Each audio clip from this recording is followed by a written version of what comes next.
Hey everybody, I'm Dave with Growing the Home Garden.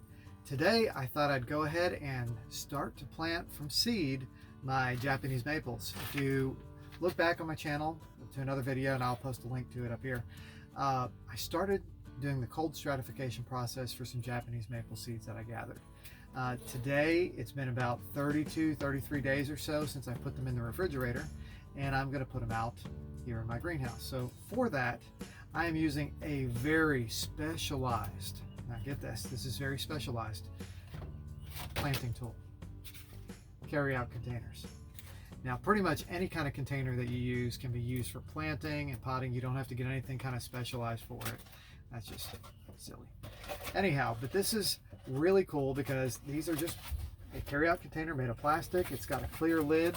It actually has ventilation holes in the top, so it's already set up. And it's very easy to poke holes in the bottom for drainage if you want to do that. We can do that here. We're going to probably poke a couple small holes in here so we don't do it.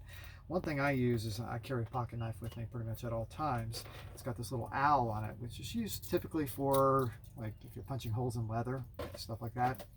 You got to add another belt loop because you're getting so much takeout food. That might be why you need an owl for your belt. Anyway, but I'm going to put about 4 holes here in the bottom of this here. Just going to poke it real easy. Nothing complicated here about this. Now the thing with carry-out containers is they're probably not going to last really long, but you can at least get an additional use out of it before you have to throw it away or recycle it. Some of them are recyclable, some aren't, so just pay attention to that. But here, we got 4 holes in the bottom of that. Now, my Japanese maple seeds, I put in this little bag, and I've gone ahead and I put a little bit of extra water in this right now so that they can kind of start to absorb that.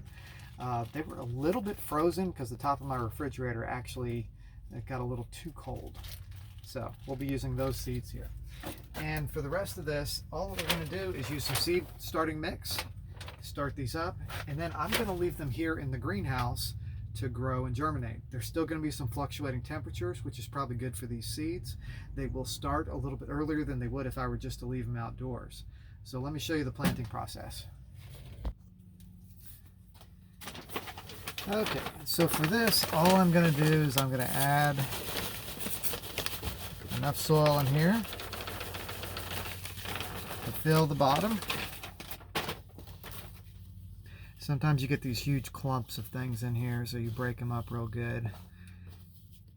And once I've got these Japanese maples germinated, I'm going to transplant them quickly into something larger. So I'm not really worried about the depth of the container here. Probably deeper is actually better to use, but I want to put them all into this little flat here so I can see what pops up without having to waste too much space on it. So, and I'm going to pre-wet the seed starting mix because it always takes time for that peat to absorb enough water. Of course, there's holes in the bottom, so if I've got excess water in there, it's just going to drain on out. And while I have it here in the greenhouse, I'm probably going to put it inside of a 10-20 flat so I don't have water going everywhere. I don't currently have it in that right now, but I'll show you that in a little bit. The other thing I'm going to do today in this video are these seeds here, and these are a southern magnolia. See that seed right here? So I've got some of those that were collected from my wife's grandmother's old house, so I'm going to try to grow one of those.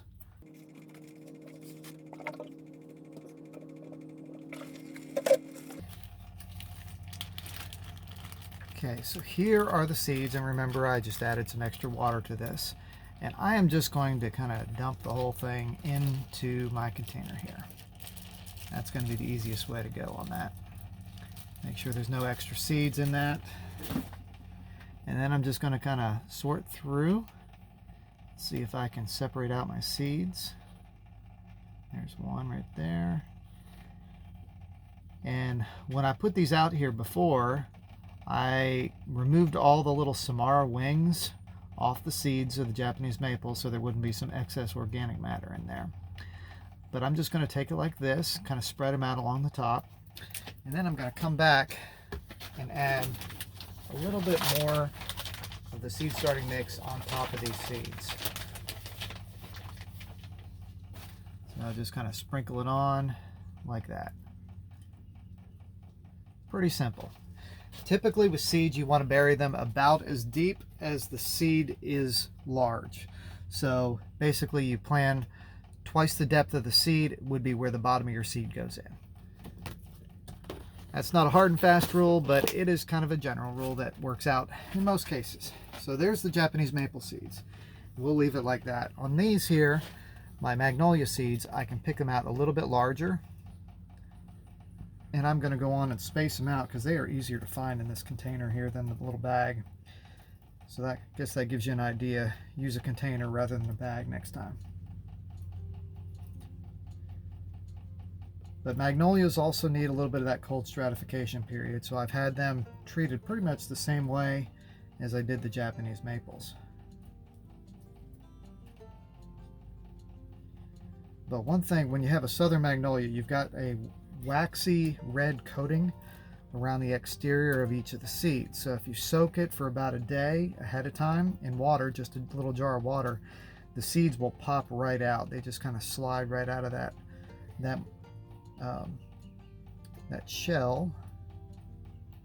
And I tell you what, sometimes they're hard to get a hold of, these seeds, because the birds really love them. All right, so in here I've got about 16 seeds that I put in, and I'm going to save the rest for another go round, but I'm going to put these back in the refrigerator to continue that. And if these don't work out, I can try another round. But for right now, I'm going to come back and cover these seeds back up again, just using the same thing I did with the Japanese maples. Just like that. And then we'll add a tiny bit more water on top of it.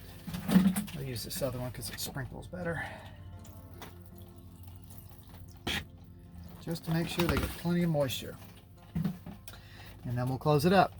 And the nice thing about having this plastic humidity dome on it is it keeps that moisture inside. It's going to keep the seeds very wet throughout the process. But we've got that drainage on the bottom now that's going to allow the excess moisture from going out there. So I won't have to water these all that often, but once I start getting germination, I'm going to have to come out here and make sure I've got these lids off, and so that they can breathe and they don't get fungal issues. So here we are in this tray right here. This is a 1020 flat that does not have holes in it. That way it will catch any excess water that this puts out, so it doesn't make a huge mess, and it may keep a little bit more moisture contained in here, and this can absorb it back in. And over here is the maples. Here are the Magnolias. You can't really see it in the camera, but I scratched the surface here and marked it with Magnolia here and maple there, because it's really important to always label your stuff, because you will forget it. Trust me, I keep thinking, I'm going to remember, I won't forget this, and inevitably I do. So, you know, just always label stuff.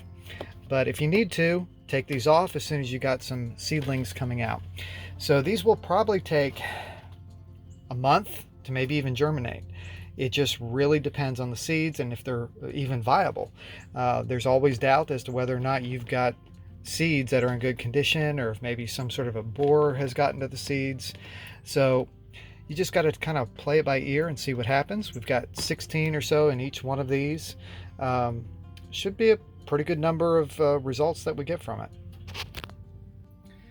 So if you missed the first one, I'll put a link in the description where you can click back to it and check that out. And, you know, hit the like button and subscribe if this was helpful to you or interesting. I'd love to have you follow along on Growing the Home Garden so I can show you some more of what I like to do here in the garden. Anyway, I'm Dave with Growing the Home Garden. Really appreciate you watching. We'll catch you later.